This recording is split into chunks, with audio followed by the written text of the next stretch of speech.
Hey, good evening, everybody. My name is Dr. Nathan Thompson with Exemplify Health Center, a Wellness Way office, or the Wellness Way Yorkville. Sorry, we're making the transition into the Wellness Way Yorkville, so sometimes I say the wrong name of our office. So let me make sure that, guys, I get the slides back to where they belong. And the title of today, guys, is Nature's Mask, which is your immune system. And I'm going to show you how the immune system works from a simplified level.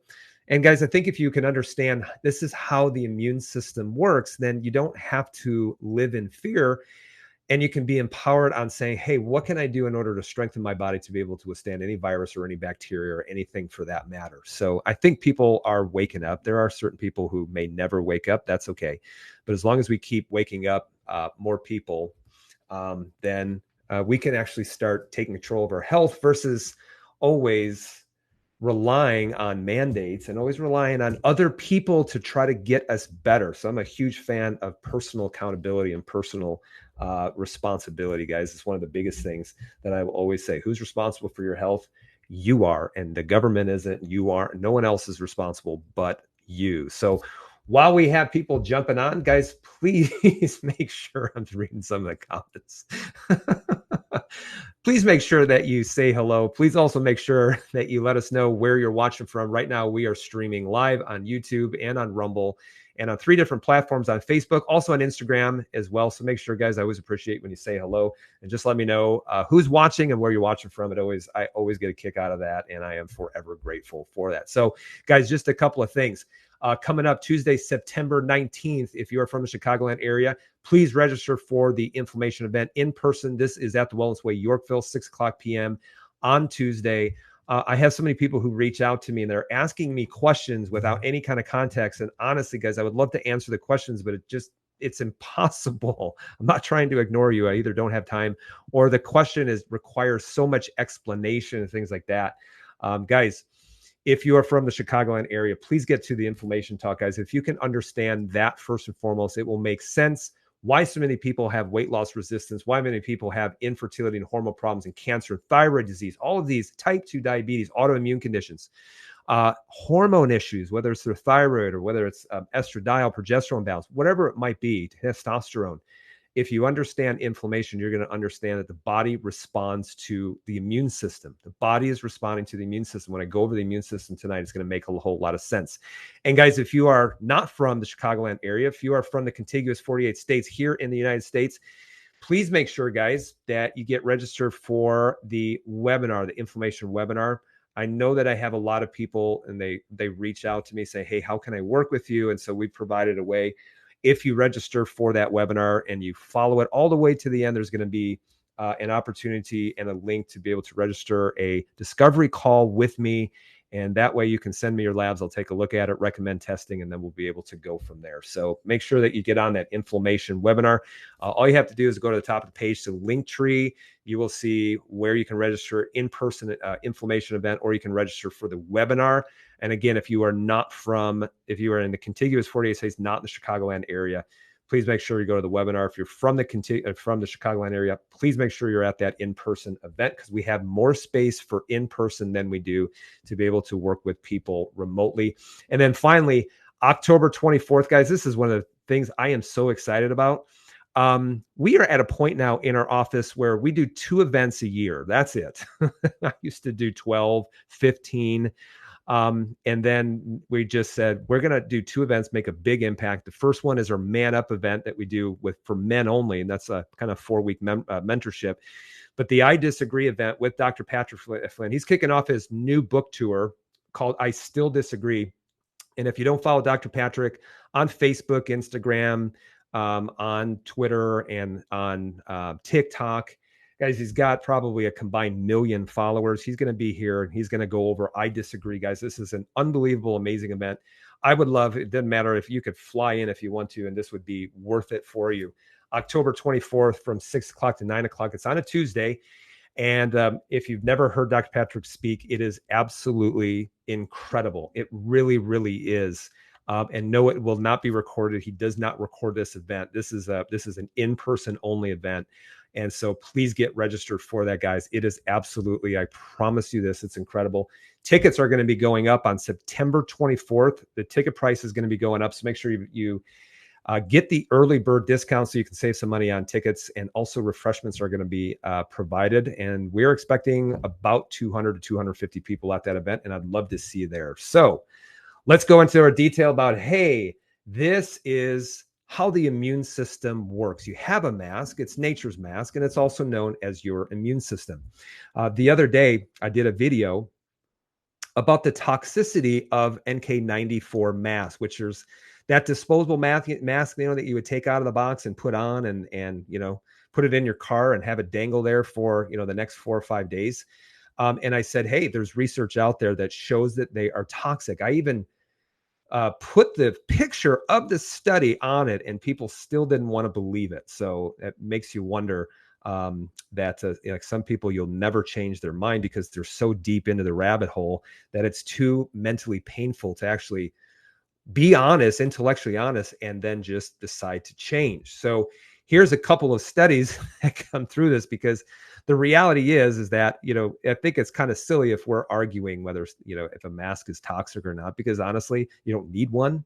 But I'll actually show the people who are just hell bent on, hey, you're going to wear a mask. I'm like, okay, so if you're going to do that, that's going to be your choice, but please protect yourself. Please make sure that you are protecting yourself and you're not making yourself more sick and more toxic. So this comes out of a study that they did May 2023. This is the one that I referenced, measuring the quantity of harmful volatile organic compounds inhaled through masks. Okay, here's what they said. In this study, the concentration of volatile organic compounds, also known as VOCs, so this is volatile organic compounds, are in a lot of things. They are in cleaning products. They are in certain laundry detergents, and they're also in mattresses and in carpeting. You ever notice that smell that comes from new mattresses and from carpeting? Those things are considered toxic volatile organic compounds. So in this study, the concentration of volatile organic compounds, VOCs, emitted from some commonly used masks was assessed. Okay. What they assessed was the KF94 masks. And these are the ones that you get, for 20 cents, or if you forget one and you went to the store and they're like, oh, we have a mask for you. That's the one that they took out of the box and that they gave directly to you.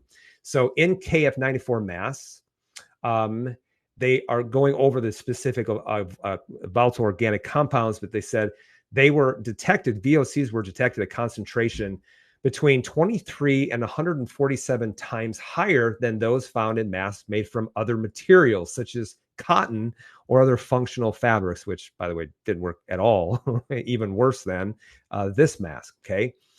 In some KF94 masks, total VOC concentration reached over 4,000 micrograms per square meter, okay? Or by cube meter, posing a risk to human health based on indoor air quality guidelines established by the German Environmental Agency. Notably, 30 minutes after KF94 masks were removed from their packaging, VOC concentration decreased by about 80% from their initial levels. Furthermore, 6 hours after removal, total VOC concentration were found to be less than 200 micrograms per cube meter. So the whole point I was saying is hey, if you're going to do it, make sure you take it out of the container and off gas it, much like you would off gas like carpeting. If you get new carpeting, you should tell the manufacturer, hey, when you make it, don't roll it up and let it just fester all those VOCs. And then you unroll it into the house. And then you have this terrible indoor air quality that's causing carcinogenic chemicals to be breathed in.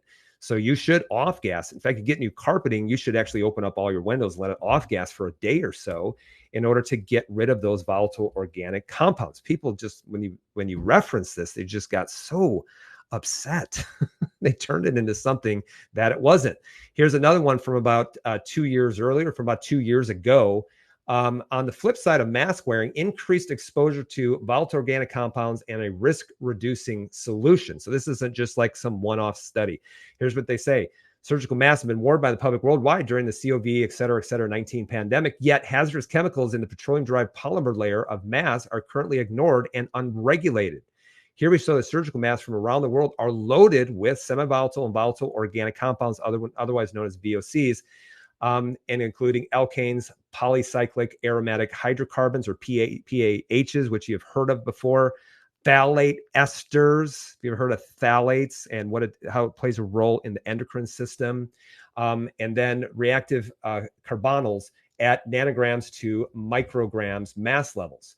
So naphthalene was the most abundant mass-borne PAH, polyaromatic hydrocarbon, accounting to over 80% of total PAH levels. Acrolein, a mutagenic carbonyl, a mutagenic or cancer-causing carbonyl, was detected in most of the mass samples, and also phthalates, an androgen antagonist. So a hormone disruptor. A hormone disruptor. We do have a lot of people who have issues with hormones today. That is true. Infertility and menstrual cycle issues, men with low testosterone, there's multivariables that are at play here. But what they say, we confirm that masks containing more residue, VOCs, lead to significantly higher exposure levels and associated disease risks to the wearer. We find that heating the mask to 50 degrees Celsius for as short as 60 minutes lowers the total VOC content up to 80%. So if you're going to do it, but if you continue watching, you'll see, gosh, it's just not really, all of that beneficial. But if you are going to continue to do it because you just don't want to face the facts, then please protect yourself. That was the whole point. Here's what's also interesting. This comes from Scientific Reports. Bacterial and fungal isolation from face masks under the COVID-19 pandemic. Here's what they said. They looked at people who were wearing masks. They looked at 109 volunteers on their mask uses and their lifestyle. And then they took bacteria and fungus from the face side of the mask or the outer part of it. And here's what they found. We found several pathogenic microbes: Bacillus cereus, Staphylococcus saprophyticus, Aspergillus, which is a water damage mold, and also Microsporum. We found no association of mask-attached microbes with the transportation methods or gargling.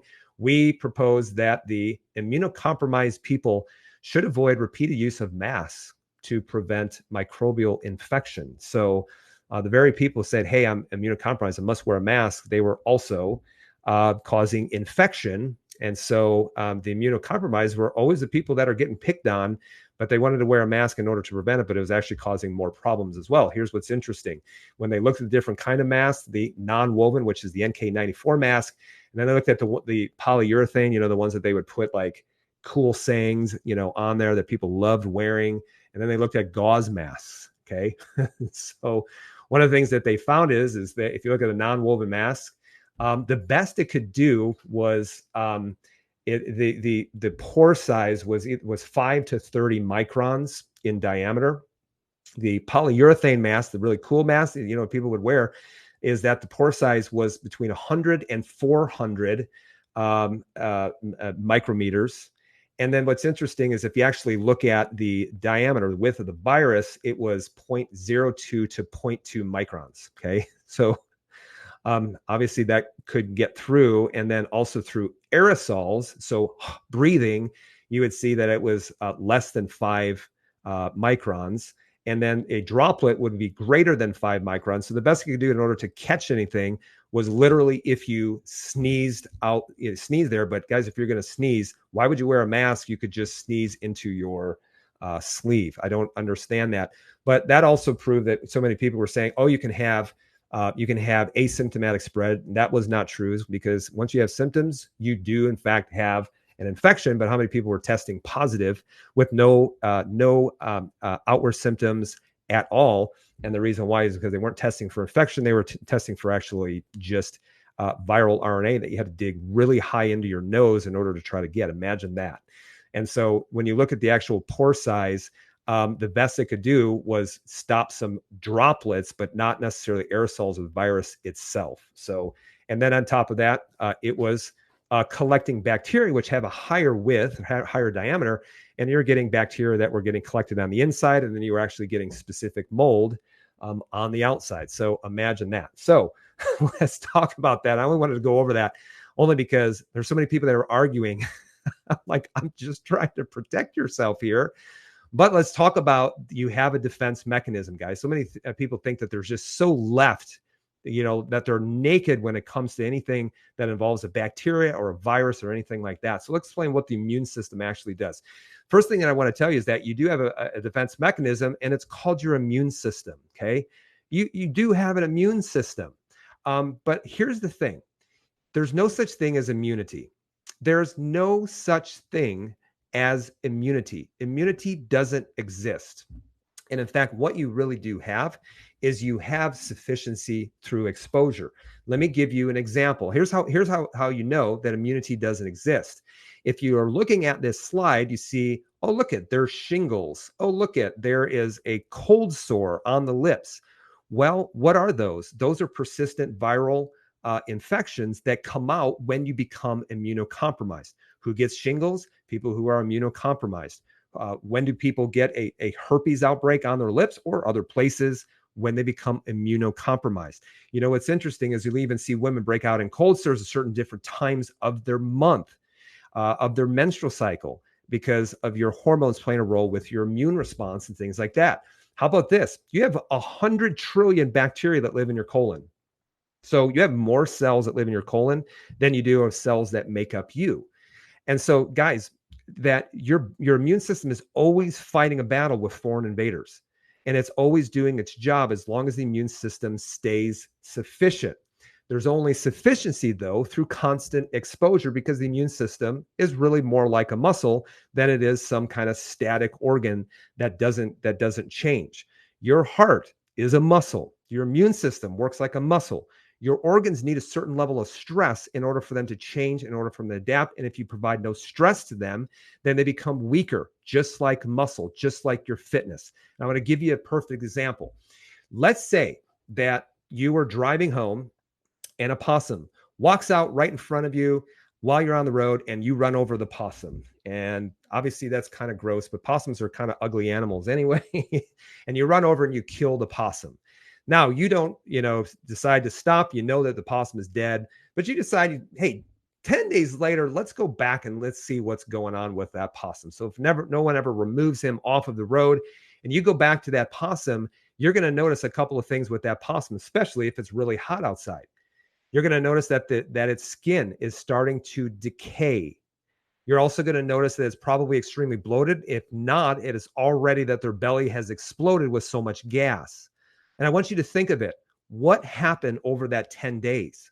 Over the 10 days, you didn't get a maggot that just somehow jumped inside of him or crawled inside of him.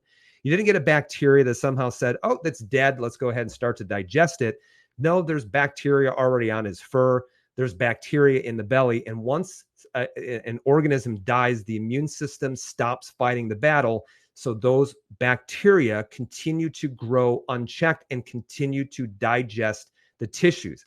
I think it's actually kind of beautiful, because that's actually that once our immune system stops, your body undergoes a period of decomposition. We return back to the soil. Without these bacteria, none of us would ever be able to rot. Nothing would ever, leaves wouldn't be able to decay. We would never make any kind of new soil.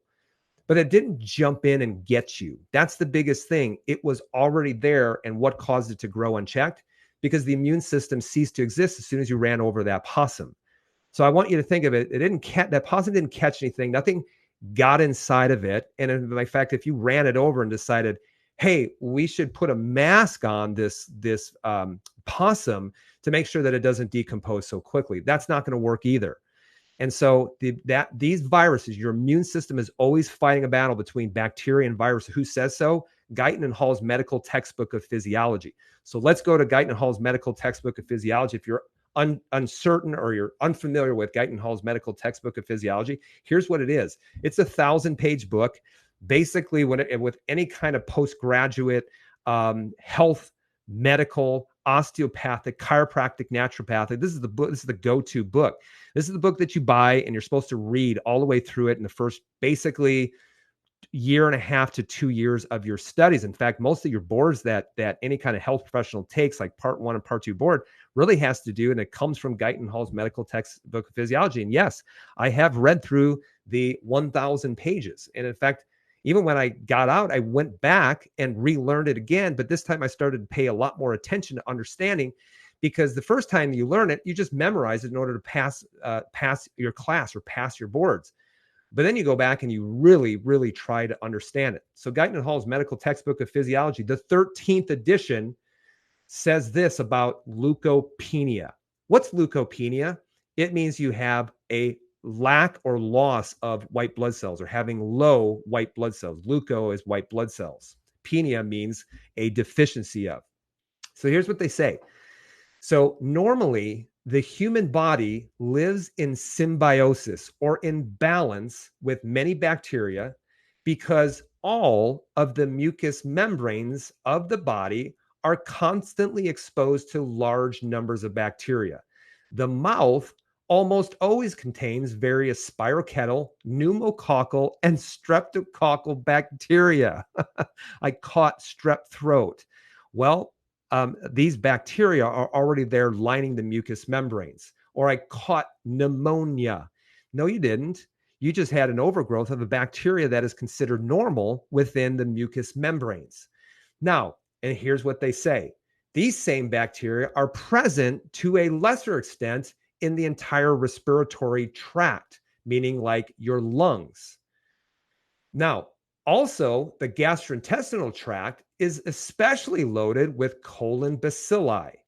Any decrease of the number of white blood cells immediately allows invasion of the tissues by the bacteria that are already present in the body. Within 2 days after the bone marrow stops producing white blood cells, that's where the white blood cells are produced, ulcers may appear in the mouth and colon, or the person develops some form of severe respiratory infection. Isn't that amazing? They say it right there, that this battle is always going on. And as long as you have sufficiency of the amount and number of white blood cells, then it will do a great job of fighting that battle. But when you get an infection, it's really that these bacteria have the ability of not getting fought off, and then they can cause an overgrowth, which will then lead to an infection. But how many times did we say, I caught something, or somebody gave me something? No, someone can give you something, but you don't necessarily have to accept it, okay? Consider it a white elephant gift. So guys, if you look at medicine today, most of what medicine is really trying to manipulate either the immune system, or they're trying to counteract the effects of what the immune system is doing. So let me give you a perfect example. So look at cancer treatment. So cancer treatment, cut, poison, and burn. Is there a time where that's needed? Absolutely. But if you look at chemotherapy, what is chemotherapy actually doing? It's trying to kill off the cancer cell, which is basically a failure of the immune system, because you have in place, I'll show you in just a second, you have in place specific types of white blood cells known as killer T cells that are roaming the body, always keeping tumors in check. So what chemotherapy is doing is that it's doing exactly what the immune system failed to do. Here's what's also interesting, is that if someone undergoes chemotherapy, you still need different kinds of white blood cells in order to digest the dead tumor tissue. How amazing is that? And they're called neutrophils. But now if you look at when people with autoimmunity, in which it's exponentially grown since about the 1960s, I wonder why. If you look at autoimmunity, how do they handle it? They suppress the immune system. So they say that the immune system is messing up, and we say it doesn't mess up. Do you mean to tell me that all of a sudden a flip was switched, and then, or a switch was flipped, and then all of a sudden the immune system said, I'm now going to attack my own tissues? The immune system didn't change. What happened? There had to have been some level of tissue damage or infection that's taking place. And when autoimmunity, the name of it is what describes where it's happening. And so they give immunosuppressants. But then when you look at immunosuppressants, for example, one of the most popular ones, methotrexate, there's then going to be effects. They're not side effects, they're effects. It just so happens that one of the effects is actually lowering the immune system response or killing off specific types of white blood cells responsible for an inflammatory reaction. But the other effects are things like flushing, rash, itching, dizziness, headache, loss of breath, facial swelling, back, stomach, or chest pain, nosebleeds or bleeding gums, hair loss, blood clots, infertility, and yes, even cancer. Who says so? They do. They will say, take it long enough and you're at a higher risk of cancer. Why? Because they knock out the immune system. Even when you look at heart disease, they're treating the effects. When they see plaquing occur, they say you need to be on a statin drug. That doesn't get to the reason why there is plaquing that is occurring. Now, you also have things like allergies. So someone has allergy and they have an increased immune system response. They put people on antihistamines. Guys, histamine is just, it's a chemical that's released from eosinophils, a type of white blood cell. And so when they're doing their job, they release these histamines. Interesting enough is, what do histamines do to the brain? They excite the brain, which makes you wonder, if you have Johnny who is constantly excited, if this could be coming from an immune system reaction, particularly from certain types of food, because the immune system has been hyper excited on many different occasions. Hint, hint. Then if you have an overgrowth of bacteria, they're going to try to kill it off with antibiotics.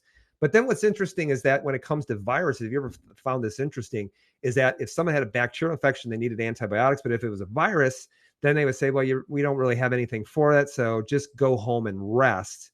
But now, over the last 3 years, they have popularized wearing masks, or maybe vaccines, or now they're saying, hey, now we have antivirals in order to try to suppress viral replication within the cell. By the way, there's actually some pretty wonderful herbs that can suppress viral replication within the cell. One of them is known as licorice. And then you also have specific medicinal mushrooms, things like chaga and reishi, that actually can do the same thing. So that's how they're trying to affect the immune system. But we don't want to look at the immune system and say, how can we suppress it, or how can we treat the effects? We're saying, why is the immune system responding? If it's doing the right thing, then what is creating the inflammatory response? Excuse me. Let's go back to Guyton and Hall's medical textbook of physiology. And here's what they also say. Our bodies are at all times exposed to bacteria, viruses, fungi, and parasites. I mean, I caught a parasite? Nope, you didn't catch it. You guys know how many people, they're like, yeah, everything's all about a parasite. And I'm like, do you know the number one reason why people get parasites? Low stomach acid. They can't sterilize their food and kill off any type of parasite. And in fact, just the other day, we had someone who had a pretty bad parasite. You know where he got it from?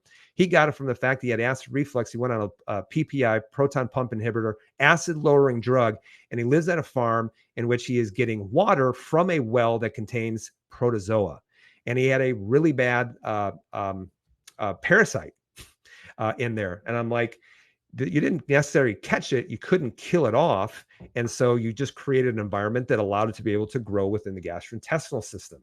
So our bodies are at all times exposed to bacteria, viruses, fungi, and parasites. But our bodies have a special system for combating the different infections and toxic agents. This is composed of the white blood cells and the tissue cells derived from the white blood cells. These cells all work together in two ways in order to prevent disease. Number one, by actually destroying the invading agents by phagocytosis or cellular eating. And number two, by forming antibodies and sensitized lymphocytes, i.e. killer T cells. And one of sensitized lymphocytes, killer T cells, one or both of which may destroy or inactivate the invader. So we do have a defense system, and we can't avoid every virus or bug or bacteria. We're always getting exposed to it, but we were given an ability to be able to fight them off as long as we stayed healthy. So this is a picture right here that you see of how the immune system works. Here's what's interesting about the immune system. You have two different divisions of it. You have an innate immune system in which you are born with, and then you have an adaptive immune system that begins to start developing at about 6 months of age, when an infant can start to make antibodies. Isn't that interesting? Is that antibody production starts to pick up in an infant at about 6 months of age. And everybody says, oh my gosh, the infant is just left completely naked and can't fight anything off. That's not true. They have an immune system. They have an innate immune system. But then the other thing that they also have is they're gaining passive immunity from mom's antibodies that are passed from the placenta before the baby is born, that is then also maintained through breast milk. But here's what, guys, what's so interesting is if a baby can't make antibodies or sufficient antibodies until 6 months of age, then why on earth are they trying to stimulate antibody production before they leave the hospital or at 3 months of age? That doesn't make much sense. This is physiology, guys. And anytime that something doesn't make sense, I don't care what the profession is, I'll call it out. All right. So you have an innate immune system. What's your innate immune system? Number one, you have barriers. This is, guys, the most important part of your immune system are your barriers. So your skin is considered a barrier. So the skin on the outside, the epithelial layers of the gastrointestinal system, the epithelial layers of the lungs, lining of the lungs, the epithelial layers of your genitourinary system, even the lining of your arteries. Guys, because I've even talked about this, about what happens when you start having dysfunction of the lining of the arteries. Well, then it actually allows for the arteries to become leaky and specific types of cholesterol to be able to leak through, that then causes an immune response that causes fatty deposits that lead to calcification and also atherosclerosis. So you have barriers. It's called your skin. Ever see what happens to someone when they burn their skin? They die of either dehydration or infection, because the bacteria that are living on your skin now do not have a barrier and are allowed to enter into the body. So your skin is important, whether it's your skin here or whether it's your lining of your gastrointestinal system, lungs, genitourinary barrier. All of those are important. The body does that to keep things out. It's almost like a castle wall. But then you have a layer of mucosa. So in your mouth, in your gastrointestinal system, in your lungs, there's a layer of mucus, and that's actually where a lot of your normal bacteria live. But that immune system is sitting right next to that barrier, keeping those things at bay. Then you have other things like digestive enzymes. You also have stomach pH. Did you guys know this? That if you have normal stomach pH, its job is to break down your proteins into amino acids, number one, and number two, it's also designed to sterilize your food. That's why when I did a reel today about consistent use of acid reflux medication, when you are trying to lower stomach acid, of how it leads to infection within the gastrointestinal system and increased risk of parasites. And while it also can cause incomplete breakdown of your food, and it also causes dementia and also problems with osteoporosis. Why? Because you need stomach acid in order to be able to absorb calcium. So you have things like your skin, your mucous membranes, digestive enzymes, stomach pH, and also normal flora. So you have a protective layer of bacteria that lives within the gastrointestinal system.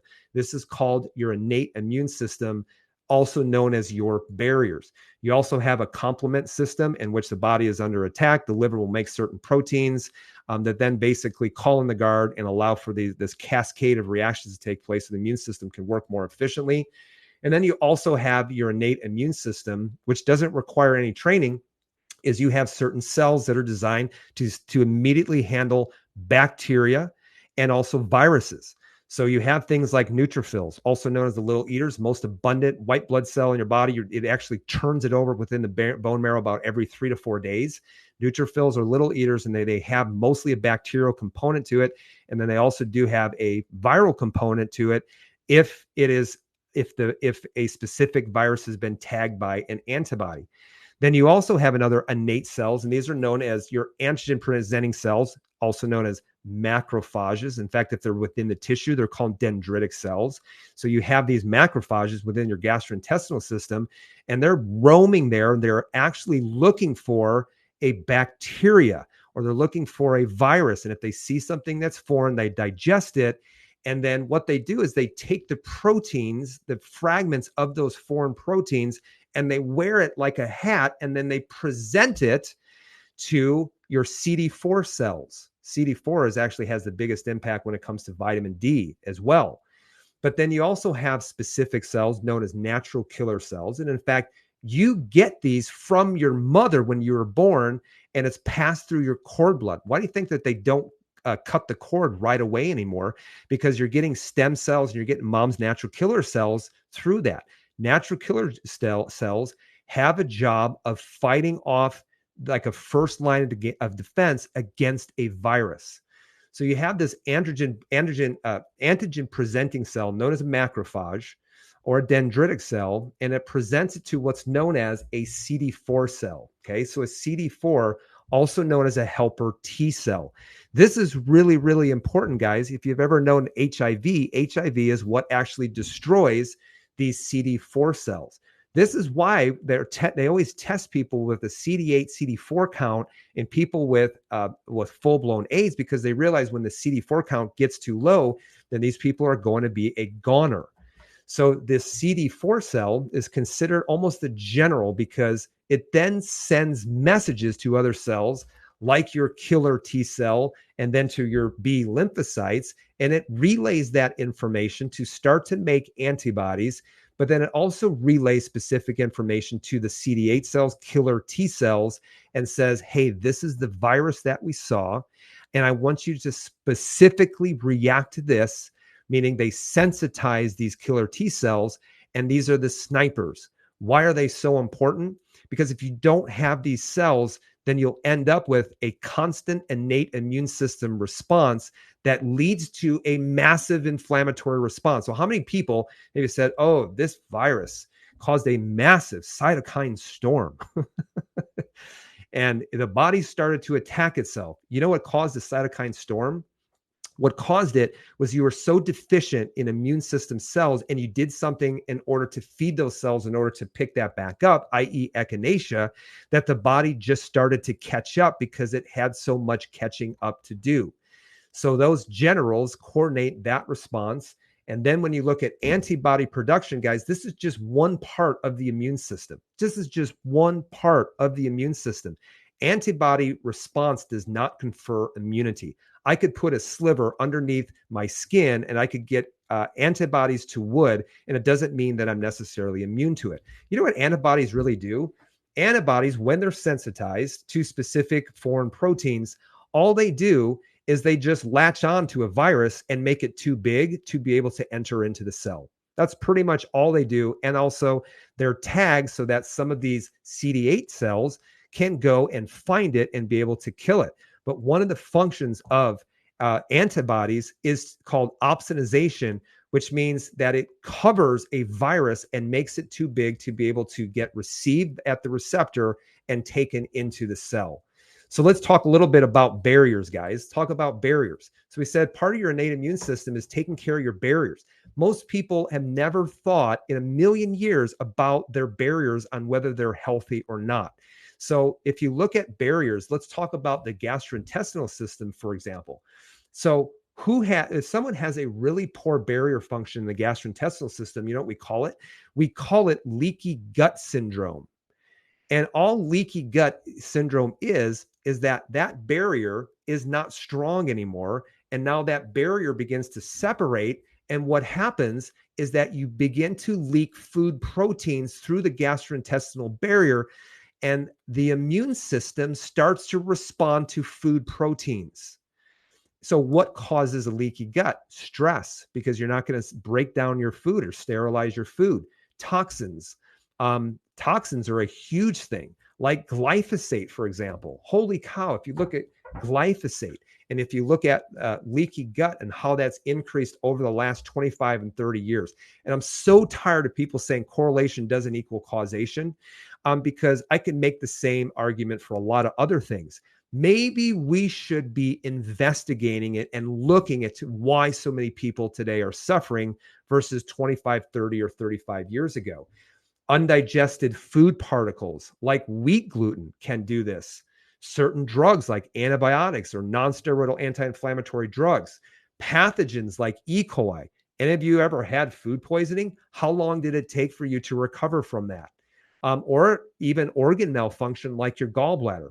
If you've gotten your gallbladder out, I guarantee you're going to have a lot of issues with the gastrointestinal system, because that bile is actually responsible for your ability to be able to break down and emulsify your fats, and it also regulates your gut bacteria.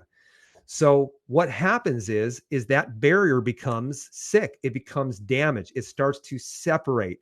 It becomes leaky. And then those foods that you eat, they start to leak through. They start leaking through as a full protein. The immune system says, I respond to any foreign protein, which can be a bacteria, a virus, which can be a toxin, which can also be a food protein. And I'm going to identify it. I'm going to say, you don't belong here, and we're going to have an inflammatory reaction in order to get rid of it. And this is why food can become toxic, even if it's kale, even if it's an egg, even if it's broccoli, even if it's something that is nutritious, is that it immediately becomes a toxin once your immune system sees it and starts to have an inflammatory reaction to it. I'm going to give you a perfect example. What does this look like on a test? Well, here's a woman who has very poor barrier function. We tested her. This was just last week. We tested her. And the reason why we tested these two tests, we did a food allergy test, we did stool. Food allergy test and stool. Here's what's interesting is she developed Crohn's disease. Not when she was born, not when she was 10 years of age. She developed Crohn's disease in her 50s. So all of a sudden, does that just mean that the immune system just flipped a switch and said, I'm going to start attacking you, I'm going to try to kill you? That's ridiculous. Maybe the immune system was getting exposed to more proteins, and it was causing a chronic, persistent inflammatory reaction at the gastrointestinal barrier that was causing the barrier to begin breaking down. No different than if I kept falling on my knee and hitting it on the sidewalk and causing that skin to continue to degrade and erode because it never had a chance to be able to heal. So if you look at this, one of the things that you can see is you can see that she has 29 different IgG food allergies. So this would be, you would call this, yeah, this person has an extremely leaky gut. And she looked at this, she's like, this is all the food that I'm eating. I'm like, that's the point. All the food that you're eating, the immune system is seeing, and it's not supposed to see it. But then when you even look at her stool test that we did as well, you can see that she couldn't break down any of her proteins. So she wasn't breaking down her proteins. There was a high amount of fecal fats in her stool, which meant the gallbladder wasn't working the way that it's supposed to, and also probably some barrier function issues and some microbiome type of issues that are involved with fat absorption. But then you also see that her barrier was inflamed, which is why you see secretory IgA, why you also see eosinophil protein X. What do eosinophils release? Histamines, which is also why she was having some problems with brain fog and things like that. You can see massive amounts of dysbiosis, or a problem with an overgrowth of certain bacteria. And then you can also see, because of her bacterial profile, there's something known as beta glucuronidase, which basically, if that enzyme is elevated, whatever you detox cleaves it off and retoxes it back up, which, yes, she had a lot of hormone issues, a lot of estrogen dominant type of symptoms. So here she has, basically, you can see, not breaking down her food, multiple food allergies. How do you think her immune system is doing? And in fact, I will tell you this, she was still under the influence of immunosuppressants. Had she not been on those, these test results would have been much worse. So that's the barriers. This is why it's so important, guys. And when I talk about inflammation, this is why I say inflammation. Where does it actually start from? It starts really from the barriers.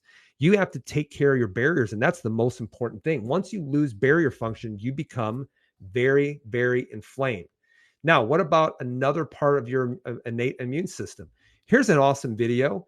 These right here, these are known as your macrophages, and look what they're doing. They're all ganging up and they're trying to kill off a bacteria.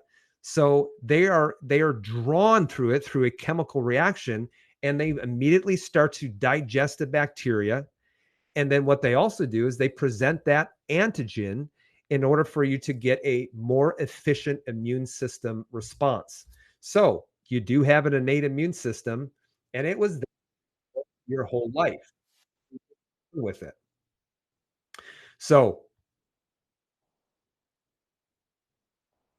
there we go. Going back to Guyton and Hall's medical textbook of physiology, and stay with me, guys, because this will start to make even more sense. The innate immune system. So, innate immunity includes the following: phagocytosis of bacteria, or the eating of bacteria by these cells, and other invaders by white blood cells and cells of the tissue macrophage system. And it also, number two, destruction by the acid secretions of the stomach and the digestive enzymes of organisms swallowed into the stomach. Number three, resistance of the skin to invasion by organisms. That's why your skin has 4 to 5 layers, because I could do this and immediately I just sloughed off a bunch of staph. When does staph become a problem? When you get a nick in the barrier, or when you get a burn and the barrier, those bacteria can bypass that barrier. So how, and then number four, the presence of in the blood of certain chemical compounds that attach to foreign organisms or toxins and destroy them.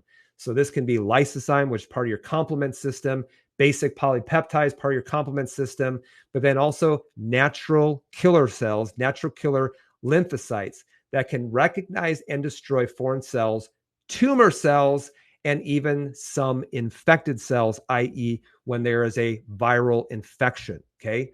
Now, here's a lab test from a guy that we just tested. This is some of his test results that he had gotten from a previous provider. Here's what's so interesting about the innate immune system. If you look at his total white blood cells, you will see that they are very low. What's also interesting is that when you do a differential, what was he low in? Well, was it lymphocytes? Was it monocytes, eosinophils, basophils? He was low in neutrophils. He was low in these little eaters that are designed to go after bacteria. Here's what's really interesting about it. You know what condition he came in for? Type 2 diabetes. What's so interesting is that it's well known that if someone has uncontrolled blood sugar, that they die more likely to die from infection. What type of infection? A bacterial infection. Heck, if they even got COVID, they were dying from secondary pneumonia, which means that they had an inflammatory response at the barrier to a virus that then, with that destruction by the inflammatory process, then caused invagination, and then the bacteria that normally live there were able to then get in through the barriers and cause an infection. So what's also interesting too, this is kind of a side note, is that if you look at his testosterone levels were at 1277. And normal is anywhere from about 200 to about 750 to 800. So here's someone whose testosterone levels were at 1.5 times the high amount that you can get naturally. And they didn't tell me this. And I looked at him and I said, "Are you on testosterone replacement therapy?" He said, "Yeah, but I feel like an absolute monster. I don't feel right." And I said, "Well, let's probably go off this testosterone replacement therapy, because guess what? Your body has the ability to be able to make hormone, but it didn't, because one of the biggest things that affects testosterone is sugar. That's one of the biggest things that will affect testosterone, because it can cause testosterone to aromatase into estradiol. So 1271, this is why I even talk about hormone replacement therapy and people just go absolutely nuts. This is doing damage to this man, because you know what has to metabolize it? His liver. Why do you think that if the body says you need low testosterone and then you jack it up with exogenous testosterone, your body will turn it into estradiol, and it will put so much stress on your liver, because that's where it has to be metabolized. So when people who are on high amounts of testosterone, what happens? They develop acne, develop breasts, and they develop swelling of the liver. And that's a common physiological fact that is taking place. So here's what's interesting: lowered immune response in type 2 diabetes. Here's an abstract. This is from 2023 of Human Cell. Neutrophil dysfunction due to altered immunometabolic axis in type 2 diabetes, implications in combating infections. Here's what they say. Neutrophils are metabolically active cells and utilizes energy from glycolysis, which is stored glycogen. Okay.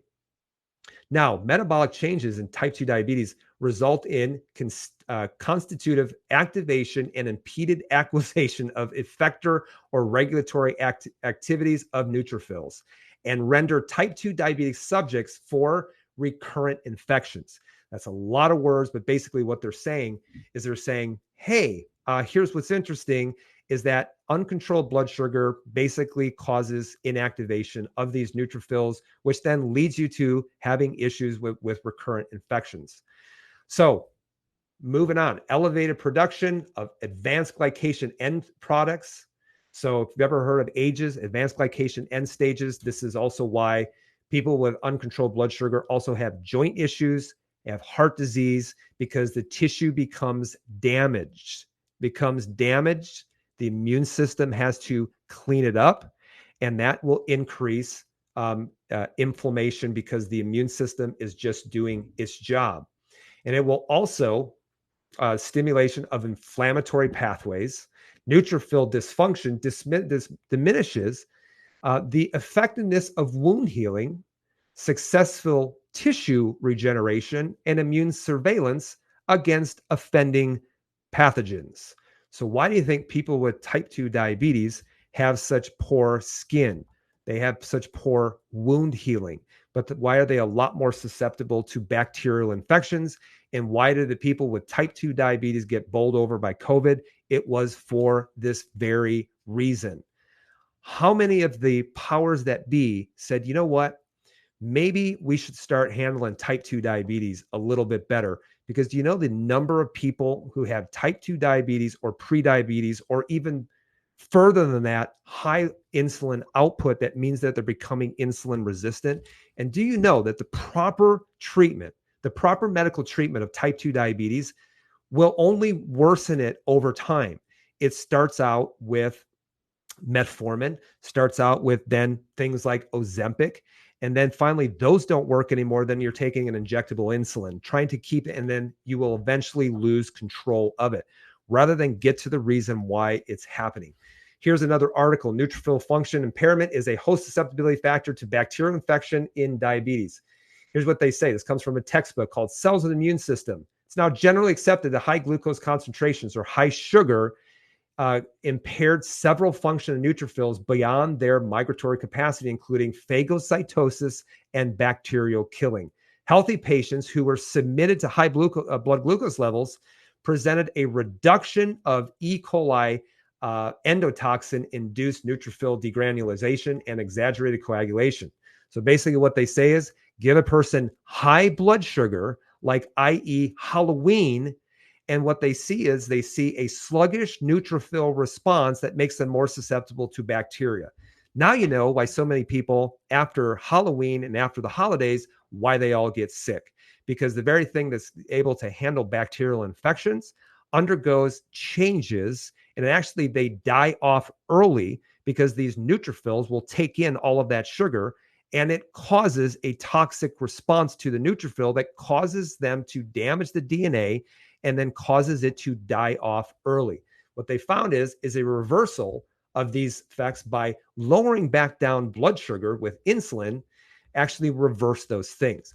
Now you know how important it is to be handling not only your blood sugars, not only your A1C, but your insulin levels when it comes to your immune system. Last thing is, it's called the adaptive immune system. If you're watching the slides, here's what's really, really incredible. So this is a view of a green cell. It's known as a killer T cell or a CD8 cell. And the blue cell is what it's killing, it's killing a cancer cell. So what you'll actually see is that this killer T cell basically comes up to that cell, rolls around on it to see, are you foreign or are you ours? Are you self or are you foreign? Do you guys know that a cancer cell will have flags that say, I'm sick and I'm injured, And this killer T cell has the ability to identify it, inject its poison, and have a sniper specific killing of that cell without causing massive amounts of tissue damage around the area. That's why it is called sniper specific. And so it is doing this to a bacteria and it's doing it to a virus. What do you think if you have low killer T cells, why you are much more susceptible to cancer and why you are much more susceptible to a viral infection or a viral reactivation, i.e. Epstein-Barr virus, i.e. shingles, i.e. herpes? Why does it come out at that point? Because something led to either damaging these specific types of cells or it lowered an overall immune system response. And I'll go over what causes that in just a second. So just to recap the immune system, guys, think of your immune system, think of the immune system as a castle wall. When people say, oh, your immune system lives in your gut, I'm like, that's partly true. Where your immune system mostly lives, 80 to 85% of those white blood cells, your immune system, it lives around the barriers, lives around the lung barriers, the genital urinary barriers, the barriers underneath the skin, and the barriers of the gastrointestinal system. So if you looked at your immune system as a castle wall, I want you to think of this. Your body is so smart. And if you were going to defend a castle, where do you put most of your soldiers? Well, the first thing is you put them at the wall.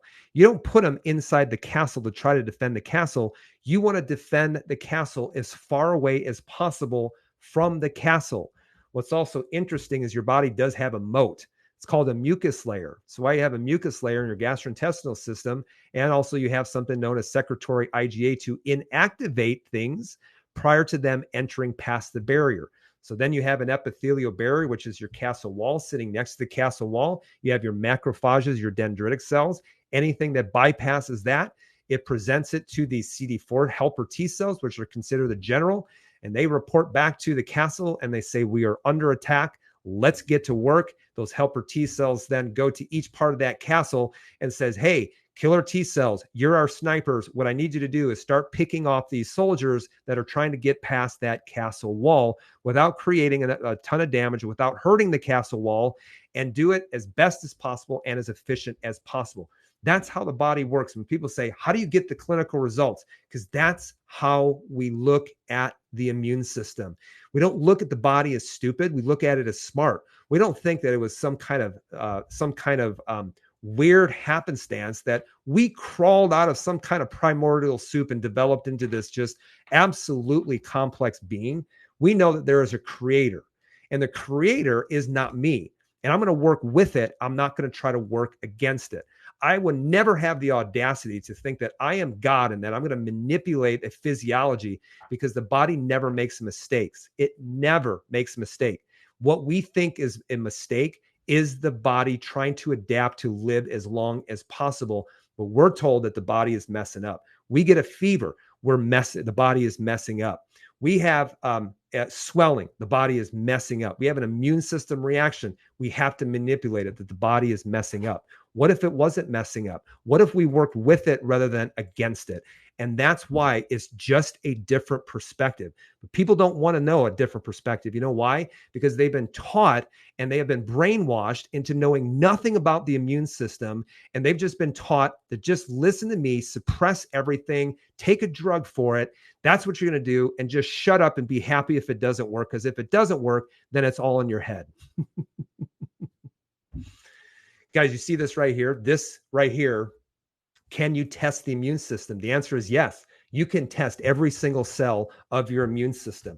No, it's not just a CBC with the differential. You can go in and look at neutrophils. You can go ahead and you can look at macromonocytes. You can go ahead and look at eosinophils and basophils. And yes, you can go ahead and look at lymphocytes. But here's the thing. You can go ahead and look at the lymphocytes and then look at the type of lymphocytes, but no one ever does this. You know why? Because the only time they run this is for people who have HIV. You can go in and look at your CD4 cells, your helper T cells is what they're called, your killer T cells or your CD8 cells, your CD19 cells or your B lymphocytes, and your natural killer cells, also known as CD56 cells. You can measure all of those different things. and you can remeasure them and see how the body is responding. I know what you're thinking. Oh my gosh, I have to get this test. And what supplements am I supposed to take in order to try to get my immune system up? And it's less about supplements as much as it is remove what is impacting the immune system first and foremost.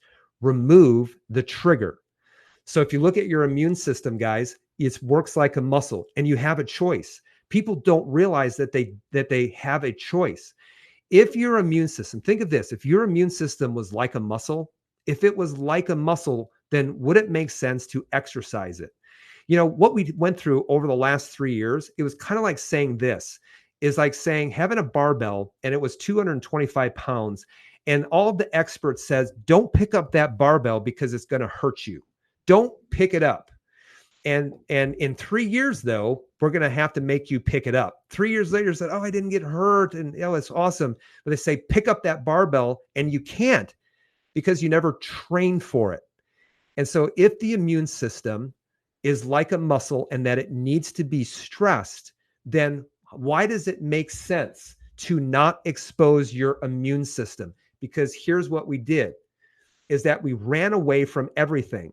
And you know what? And the people who run away from exercise, they're the ones that end up decrepit. So what we did is this. We say, don't expose yourself to anything. Just take a bunch of antibiotics. Slather yourself with Purell.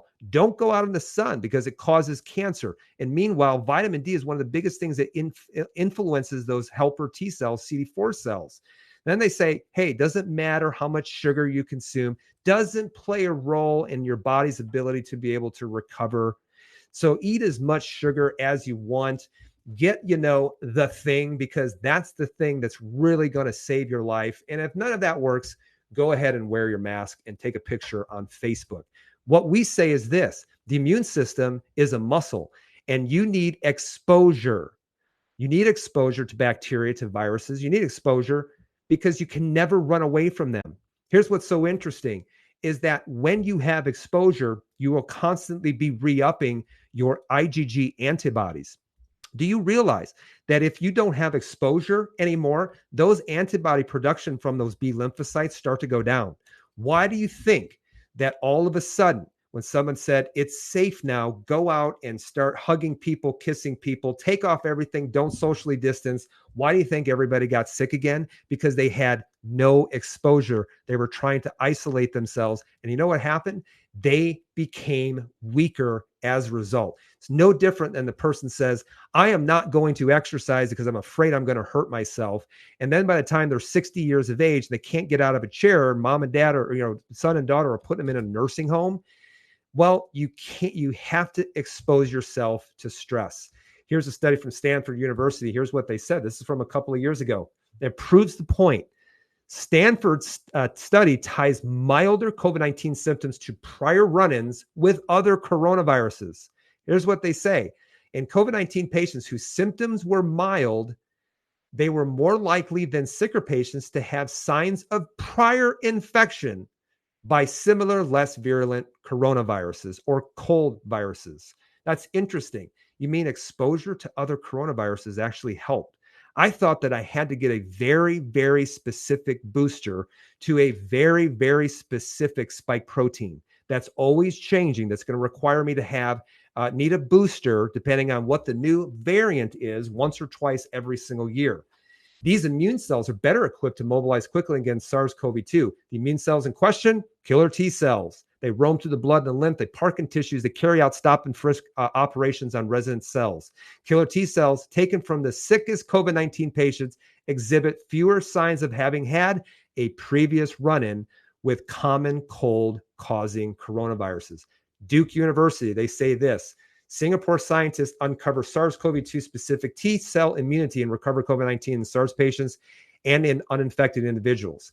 Here's what the study showed. SARS-CoV-2 specific T cells are present in all recovered COVID-19 patients. Remember how they were saying that, we don't know how long immunity lasts. We don't even know if you can make any kind of like a sensitized T cell to us.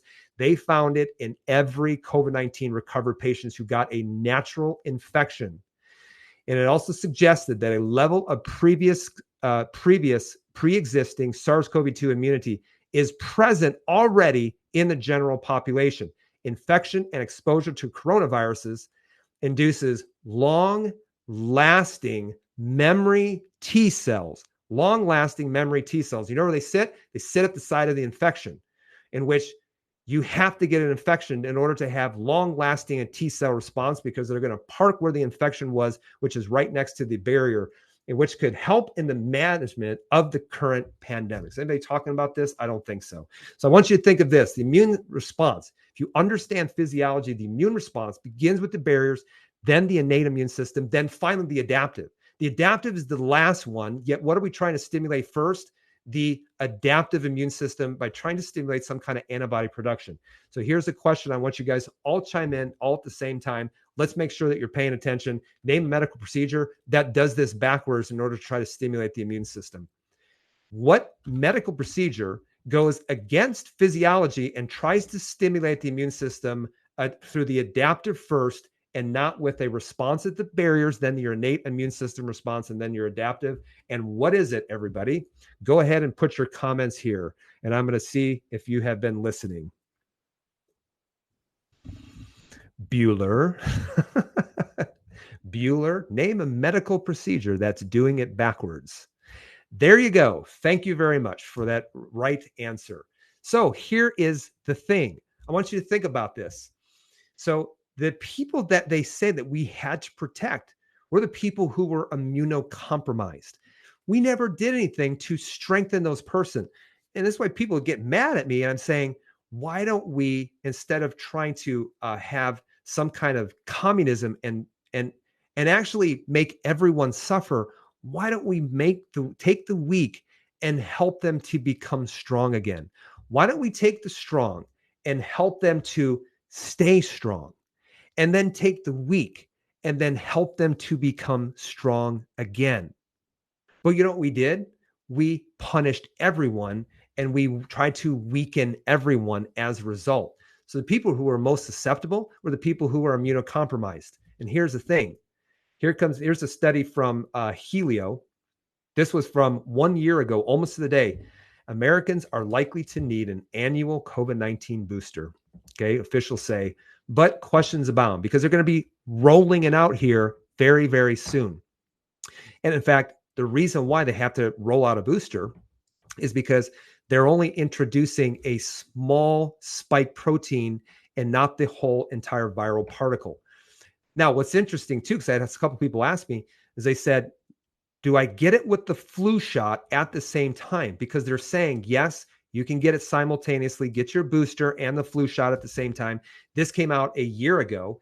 They said reactogenicity of simultaneous COVID-19 mRNA booster and influenza vaccination in the United States. They've already tried it. This was a self-reported cohort study of 1 million people aged 12 years and older. And here's what they found: that when you got both of them together, there was an increase between 8 to 11% in a systemic reaction.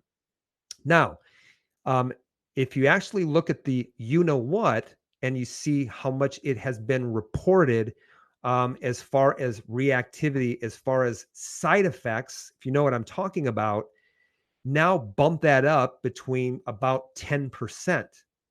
And so they found that when they administer both of that it's producing a massive inflammatory reaction. By the way, anybody who's gotten a flu shot and they say, I'll never get it again because, oh, well, I was never sick, or it gave me the flu. Didn't give you the flu. You know what it did? Is that it lowered your immune response, and it made you susceptible to any bacteria or any virus. This is one of the reasons why they say don't get an immune panel right after you get a flu shot, because it will skew the results. This just came from an article today. Can COVID, flu, and RSV shots be given at the same time? Because now they're even rolling out the RSV shot. Now they're rolling out saying, well, we should give it to pregnant moms and we should give it to people over 60 years of age. Why? Because they're already so immunocompromised as a result. And what they actually say is you can do the flu shot and you can do the COVID shot at the same time, but we are a little bit leery of doing all three at once. But here's another thing: in immunocompromised patients, non-bivalent COVID-19 boosters fail to protect against Omicron in patients with um, uh, uh, rheumatic diseases. Okay. So it fails to protect against anyone with autoimmune rheumatic diseases. Why was that? Why did it was an absolute failure? Because people who have autoimmunity are taking immunosuppressants, and that when you try to stimulate the immune system, you don't even have the immune system cells or the B lymphocytes to even make an antibody. And that's why they said, yep, you're going to need 4 doses. Finally, we get a little bit of a response. So I want you to think about it. The very people that are most susceptible that they told to get, it wasn't even working for. It's kind of like saying the beatings will continue until morale improves. That's essentially what they were saying. So the biggest thing, guys, I want you to take away from this is that a proper immune response, it demands the whole virus, not just a spike protein. Because you know what happens is because you will be in boosterhood in perpetuity every single year. This is why exposure is good. This is why flex the immune system muscle. This is why you take care of yourself. This is why you take pride in your immune system. This is why you take pride in your health. This is why you take pride in your body. You take pride in your sleep. You take pride in what you eat. There's nothing wrong with wanting to be healthy. It's not a mental illness, which is what they're trying to make it. So what suppresses the immune system? This comes down to the whole idea of the chiropractic principle. You know how many times people say, go back to cracking backs? I'm like, you don't even understand what it is that we do. I don't know what you do, and I don't try to make an assumption. But anytime that people say that, you know what the biggest thing they are is that they're bigots. No one wants to say that they're a bigot, but it's one of the most bigoted things because the whole principle of chiropractic is saying the body is designed to be well when it can't, is because there's too many stressors that are wearing it down. Where are they coming from? They're coming from mental stress. Does mental stress affect the immune system? Absolutely, mental stress does. Look at what mental stress does to your stress hormones and the immune system response. Here's perfect proof is that when they give people, because they have a high inflammatory response, they give them corticosteroids. What does it do? It knocks out the immune system response. Corticosteroids or cortisone is a derivative of cortisol, which is a stress hormone. Put enough stress hormone into the body and the immune system collapses, which means you have no inflammatory response, but then you also are not healing as a result. Put corticosteroids in someone and you will see that their menstrual cycle completely goes AWOL, or it gets severely thrown off. But then you also have chemical stressors. So inflammation, where is it happening? Is it at the barrier? But you know what else? Physical trauma plays a role. They have proven that if someone gets a whiplash injury of how it will cause, and it can even lead to an autoimmune reaction because it dysregulates the immune system as a result of that trauma. So when we say you need a proper curve in through your neck, well, your spinal cord is running through there. Do you want it relaxed or do you want it tight? Do you want the brain to be in a stress state or in a relaxed state? And this is the reason why, guys, when people say, oh, my reflux went away when you started to adjust me. What kind of witchcraft are you doing? Saying because it lowers the stress response and that's it. The body is wonderful. The body is a miracle. And so which ones do? You do all of them. You see where there's mental stress, you see where there's chemical inflammation, you see where there's physical stressors, and then you work on all of those. And as you start to strip those things away, then the body says, I can recover. I can start to relax. I can start to have a healthy immune system response. So I want to end with two things. Number one, do you still think, honestly, do you still think that staying healthy is by avoiding a virus, wearing a mask, and rolling up your sleeve? Do you really still think that? Because if you still do, you haven't been listening. If you still do, you have been either intellectually lazy, which a lot of people are, or you suffer from such a high ego that to change your mind would be so devastating that you would rather be on the wrong side of history. We always talk a lot about personal responsibility. And trust me, people say, I find that offensive. I'm like, I hope it does. I hope you find it very offensive because you know what? No one has ever changed by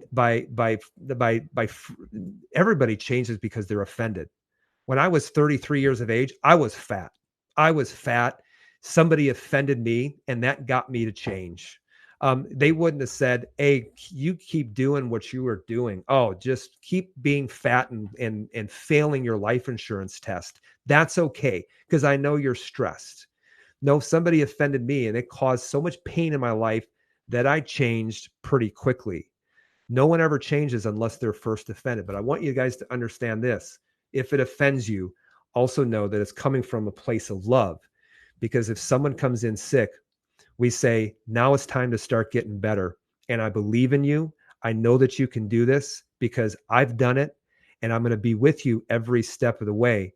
But I'm also not going to coddle you because you're an adult and you are here to make great decisions. A child can't, but you're not a child anymore. So I want you to understand the role of personal responsibility, because the majority of problems can be solved with two words: personal responsibility. That's it. Personal responsibility. And why we got in this whole position in the first place is because people say, I'm sick because it's someone else's fault. I'm sick because I have bad genes. I'm sick because you didn't wear a mask. I'm sick because you're putting me at risk. And meanwhile, if we all looked ourselves in the mirror and took personal responsibility, guess what? That our world, our country would be in a much, much, much better place. But no one wants to take personal responsibility. We always want to blame the other person. Take responsibility. So, guys, nature's mask, you have it. It's your immune system. I hope you enjoyed this live video.